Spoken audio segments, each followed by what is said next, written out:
The first thing you'll notice when looking at the Civivi Altus is of course the wooden handle, which is ever so good looking.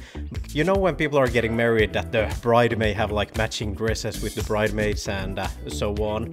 And the thing is that when I got married and those poor bastards who I chose as best mans, they were in for a hell of a ride.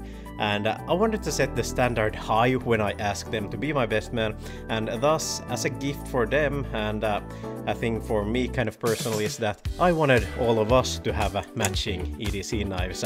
And obviously, the knife of today's video, the Civivi Altus, yeah, this is the very specific knife I got for all three of us. Well, not this one here. The main reason I chose it was purely because of its like aesthetic design. The black non-serrated blade, which is good looking, combined with the wooden handle, which straight out looks awesome. And it just has this nice rustic, how would I say, also kind of western combination of it, and in a way it feels natural to say. It's far away from those modern synthetic polymer knives that also exist out there. It's rustic, it's chill, and that's why I wanted to have it for us. But me getting a knife as a gift for my best mans, it's purely up to you to decide if it was to be regarded as a bribe or threat. To be honest, this is my first Civivi knife ever, but I've fidgeted with some before and knew pretty much on what to expect with the handling of it, and especially how smooth it opens up.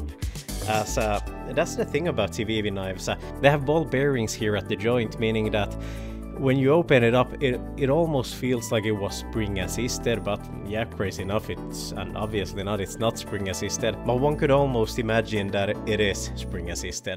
The knife itself has a button lock here on the side, which is easy to use, it's easy to operate, and kind of in a way also placed so that you don't accidentally press it. And the scales being made out of wood, it's quite lightweight at only 81 grams, which to be honest, doesn't really matter in that way if it's 80, 90, 70 grams or even 100. In my personal use, I don't notice the difference between weight if it's just 10 or 20 grams here and there. It personally doesn't matter to me. And other than that, there's not much else to it. The entire length of it unfolded is just 18 centimeters. And the way the frame and everything is shaped, it kind of has a small footprint, so it's easy to fiddle around with and doesn't take up that much space. Thus, downside being that it's kind of perhaps not suited for heavy ass work, but then again, probably this isn't the model of a knife you're getting for heavy ass work. But for an everyday carry knife, it's just it's a nice combination of sleek minimalistic design. It has some nice flow to it when handling it. The pocket clip on the rear is one of those deep carry ones, which is the ones I obviously prefer, as you don't want to have your EDC knife like standing out to everyone so that everyone can see it.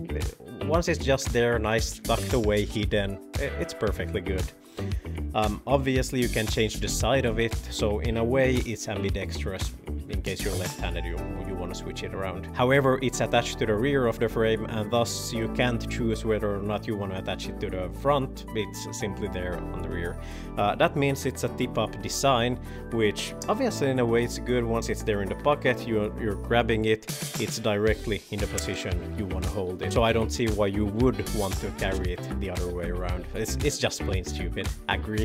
The non-serrated blade is made out of what Civivi calls Nitro V, and it's entirely up to you to Google it, what it consists of. However, they say that it should hold an edge pretty well, and they're rating the hardness on 8 out of 10, whatever that means. My knife hasn't seen any heavy use, so I'm no one to speak about it, how it'll actually hold up. The occasional wear that I've had it, I've used it, and at least this far, it holds up decently well. A thing worth noting is that with wooden scales, obviously, it won't withstand as much abuse as the ones made out of synthetic materials. And when ordering the knife, it's shipped obviously with the knife itself, along with a soft carrying case that has this smooth inside texture here.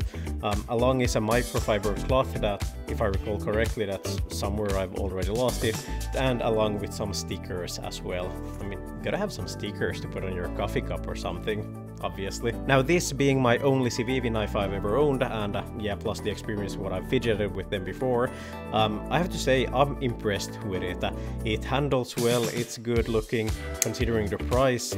It's something I can recommend. Now a mention-worthy thing is that with other brands, and now I'm looking at you, Spyderco, is that if you were to hand one of their knives to some random person on the street and ask what their opinion of it is, they wouldn't be bothered with it. However, with how the Civivi knives feels, if this was to be handled to anyone out there on the street, they would be, to be honest, they'd be impressed with it. You don't have to know anything about knives to just feel how it feels and how it acts.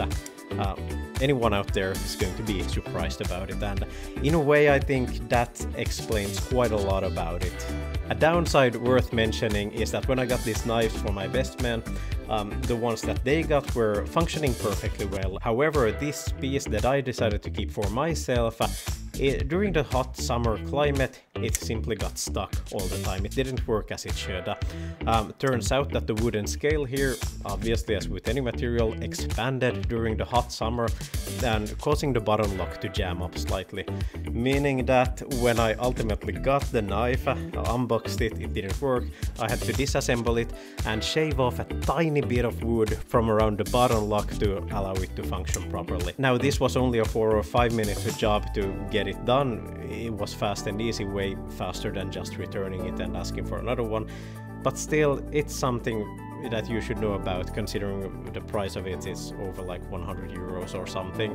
And now that I'm talking just about the good sides, and that just there being the only downside worth mentioning, it kind of feels like a paid advertisement, this video, which I can promise to you that it's not. The knives I got for my wedding was paid for by myself with my own money. There was no discounts, no YouTuber discounts or anything, nor did I receive the knives from Civivi or anything. And neither is anyone else included in the making of this video. It's only me and my editor, and that's it. So whatever, Civivi, if you're watching this video, why don't you hook me up with some cool blades to feature on this channel, and we'll see if you can get me convinced on the other models as well, in addition to this one here. Anyway, if you enjoyed this video and watched it this far, hit the thumbs up button down there, as it really helps this channel to grow. And also subscribe, just so you don't miss out on if Civivi actually hooks me up with some new knives to feature here. Anyway, thanks for riding fences with me today, and I'll catch you next time. See ya!